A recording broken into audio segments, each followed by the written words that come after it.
ओम शांति। 17/3/2021 के साकार महावाक्यों में बाप दादा ने कहा ज्ञान। फिर बाबा ने कहा बाप की याद में बैठना है और कोई भी देहधारी की याद में नहीं बैठना है। नए नए जो आते हैं बाप को जानते ही नहीं हैं, उनका नाम तो बड़ा सहज शिव है।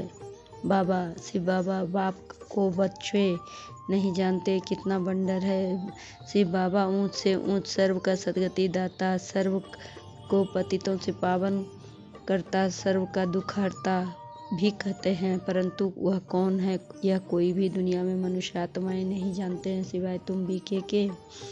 तुम हो उनके पुत्र पुत्रियां, सो जरूर अपने बाप और उनकी रचना के आदि मध्य अंत को जानेंगे। बाप द्वारा बच्चे ही सब कुछ जान जाते हैं। साधु संत ऋषि मुनि आदि सब पुकारते हैं कि हमको पावन बनाओ। दूसरे तरफ कुंभ के मेले आदि में जाते हैं, पाप धोने, समझते हैं पतित पावन है, पुकारते हैं कि पतित पावन आओ। तो मनुष्य किसको कैसे पावन बना सकते हैं? कहेंगे बाप समझाते हैं तुम पहले देवी देवता धर्म के थे तो सब पावन थे, अभी पतित हैं। कहते भी हैं कि राह बताओ प्रभु, तो कहाँ की राह? कहते हैं बाबा जीवन मुक्ति की राह बताओ। हमारे में 5 विकार हैं बाबा, हम सब स्वर्ग में थे तो निर्विकारी थे, अभी विकारी पतित बन पड़े हैं, इसका कुछ राज तो समझाओ।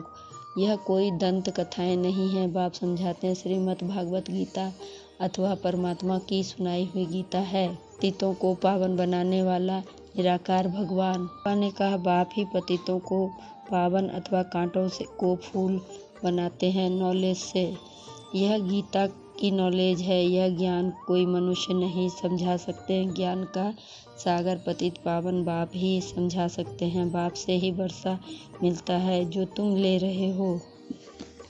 फिर बाबा ने कहा तुम बच्चों ने 5000 वर्ष पहले भारत की रूहानी सेवा की थी, वो सोशल वर्कर करते हैं। जिस्मानी सेवा यह है, रूहानी सेवा सुप्रीम रूह आकर आत्मा को इंजेक्शन लगाते हैं, पढ़ाते हैं, आत्मा ही सुनती है। तुम आत्माएं हो, तुम ही 84 जन्म लेते, एक शरीर छोड़ दूसरा लेते हो। 84 जन्म में 84 माँ बाप बनाए हैं। सत्य बच्चे ज्ञान का सागर बाप द्वारा तुम मास्टर ज्ञान सागर बने हो। तुम्हें ज्ञान का तीसरा नेत्र मिला है, इसलिए तुम त्रिनेत्री त्रिकालदर्शी तीनों लोकों के मालिक हो, नाथ हो। फिर प्रश्न में बाबा ने कहा शिव बाबा की रूहानी सेवा तुम बच्चों के सिवाय कोई नहीं कर सकता है, क्यों? उत्तर में बाबा ने कहा क्योंकि तुम्हें ही सुप्रीम रूह शिव बाबा की शक्ति मिलती है। पहले तुम आत्माओं को सुप्रीम रूह द्वारा ज्ञान का इंजेक्शन लगाते हैं, जिससे तुम 5 विकारों पर स्वयं भी विजय प्राप्त कर और दूसरों को भी कराते हो। ऐसी सेवा और कोई कर न सके। कल्प कल्प तुम बच्चे ही यह रूहानी सेवा करते हो। गीत में बाबा ने कहा नयनहीन को राह दिखाओ प्रभु, नयनहीन को राह दिखाओ प्रभु। इसका मतलब हुआ कि जिसको ज्ञान नहीं है उसको ज्ञान बाप जीवन मुक्ति का रास्ता बताओ, घर का रास्ता बताओ।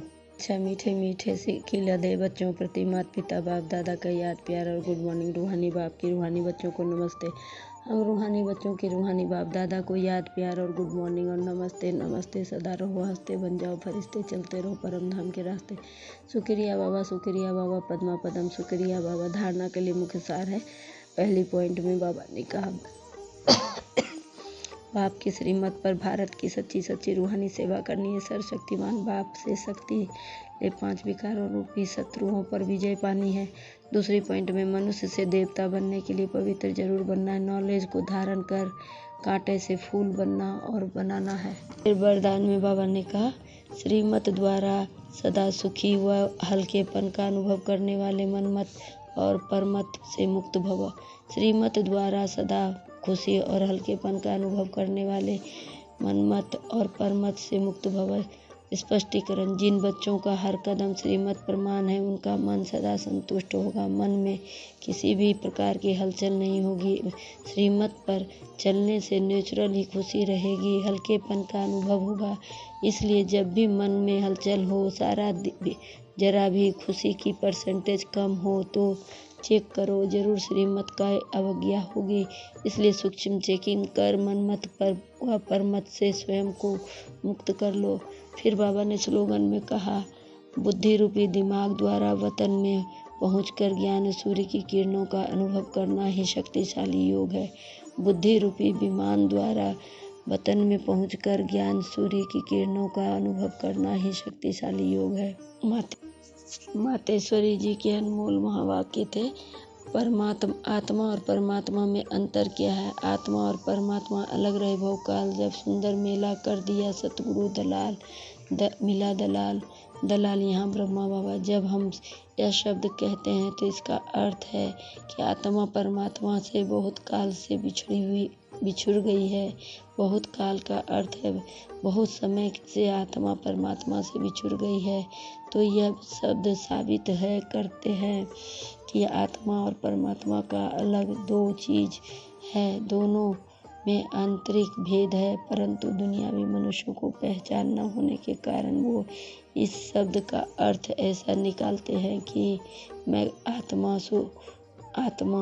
ही परमात्मा हूँ, परंतु आत्मा के ऊपर माया का आवरण चढ़ा हुआ है होने के कारण अपने को असली स्वरूप को भूल गए हैं। परंतु आत्मा के ऊपर माया का आवरण चढ़ा हुआ है के कारण भूल गए हैं। तो कहते हैं जब माया का आवरण उतर जाएगा कि आत्मा वही परमात्मा है, तो वो आत्मा को अलग इस मतलब से कहते हैं और दूसरे लोग इस मतलब से कहते हैं मैं आत्मा सो परमात्मा। परंतु आत्मा को आपको भूलने के कारण बड़ी दुखी बन पड़ी है।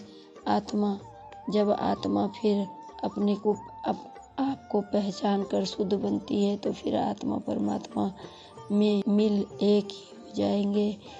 तो वो आत्मा का अलग इस अर्थ से कहते हैं, परंतु हम तो जानते हैं कि आत्मा परमात्मा दोनों अलग चीज है। न आत्मा परमात्मा हो सकती है, न परमात्मा और न आत्मा परमात्मा में मिल एक हो सकती है, और न फिर परमात्मा के ऊपर आवरण चढ़ सकता है।